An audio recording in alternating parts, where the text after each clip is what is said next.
صباح الخير. شو صباح الخير؟ الساعة 1:30. مساء الخير، كيف حالكم؟ هي أنا بالنسبة لي صباح الخير لأني مش عارفة شو مالي لي يومين نوم نوم نوم نوم، فخلص صباح الخير. anyway شوفوا الإبداع. تا تا تا تا كيكة ناجحة جدا، ناجحة لأنها بيتي كروكر، عشان هيك نجحت. يعني أكيد هذا أضبط نوع كيك ممكن ينجح معاكم. اليوم رح أعمل نوع حلو كتير لذيذ، وبحتاج إنه الكيكة كيكة شوكولات انتوا بتعملوها بالطريقة اللي بتحبوها، أو خليط الكيك الجاهز مثل ما أنا عملته، سهلت على حالي. وبعديها رح نبدأ نعمل مع بعض كيكة الباونتي اللي بتشهي أنا بعملها. واليوم أمي عندها جمعة لهيك صديقاتها، فقلت لها خلص أنا رح أعمل لي كيكة الباونتي، لأنها أمي عاشقة لجوز الهند فهي بتحبها، فدايما بعملها إياها. رح أعملها أنا وياكم على السريع، كتير سهلة. كيكة الباونتي زي ما قلت لكم البيس تبعها كيكة الشوكولات. هلا حنقطع منها سيركل على قد القالب رح أعمل فيه الكيك.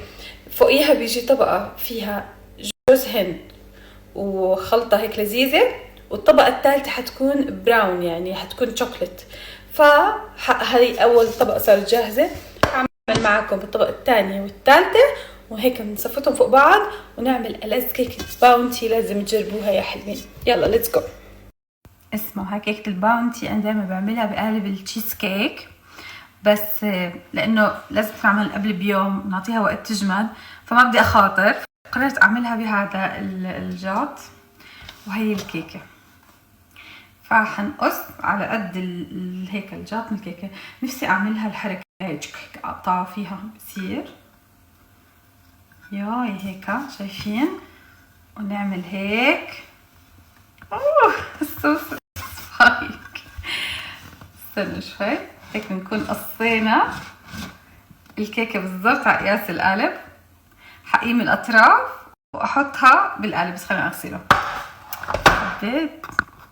اوكي هلا جهزت القالب مرة ثانية. حأمسك الكيك وأحطه as a base تحت، والقياس بيرفكت هيك تمام.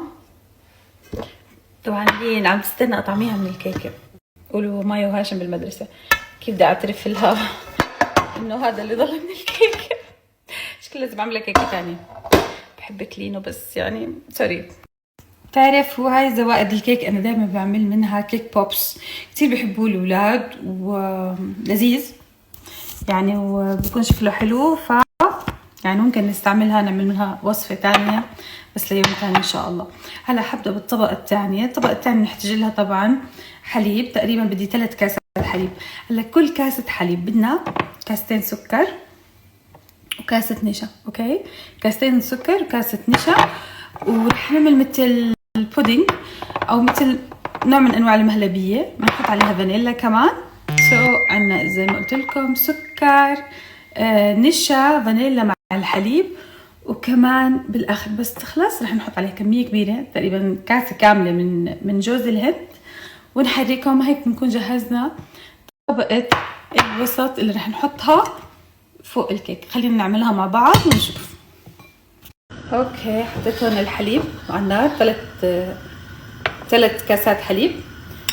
قلنا لكل كاسه بدنا 2 معلقة سكر، ف تايمز 2 يعني 6 معالق سكر. بيكون الحليب يعني بدنا اياه محلى زياده شوي. رح احط لكل كاسه حليب معلقه نشا، فبدنا 3 معالق نشا. كمان شوي. ورح احط هلا شو الفانيلا، بدنا رشه من الفانيلا سواء سائله او الباودر، بس انا بحب دائما السائله بتعطي طعم اقوى. وهلا رح نضلنا شو نعمل بالويسك، نضلنا نحرك الحليب لحتى يبدا يتكاثف معانا. تمام، تحريك خفيف. اول ما يبدا يتكاثف نطفي النار، نحط مي بارده عشان يصير قوامه، هاي الطبقه تصير قوامها كريمي، ما بدنا يكون قوامها يعني مثل جامد، لا بدنا اياه كريمي. فبنحط زي ما قلت لكم مي بارده. وفي ناس بيحطوا 2 معلقة زيت نباتي كمان، هاي الشغله بتساعد انه نخلي القوام يضل مرن هيك، يعني مش جامد. شايفين كيف بدأ يتقل معانا القوام هيك؟ دغري بنطفي النار. بحط هلا تقريبا نص كاسة مية باردة وبحط شوية زيت نباتي عشان يضل طري، ما بدنا يجمد. يلا عشان اورجيكم شو رح اعمل. هاي المي الباردة حطيت فيها شوية ثلج، نزلها نص كوب زي ما حكيت لكم، نحرك، وتقريبا معلقتين زيت نباتي. رح يصير قوامه مثل الدنيت، عرفتوا كيف؟ وعلى فكرة هاي من في ناس كتير يعني بيستعملوا هاي الطريقة، بجهزوا لأولادهم البودينج هذا بالبيت، بدل ما نشتريه بكميات كتير صغيرة، يعني بنجهز لهم كمية. نزلتها وبنحرك. يا سلام،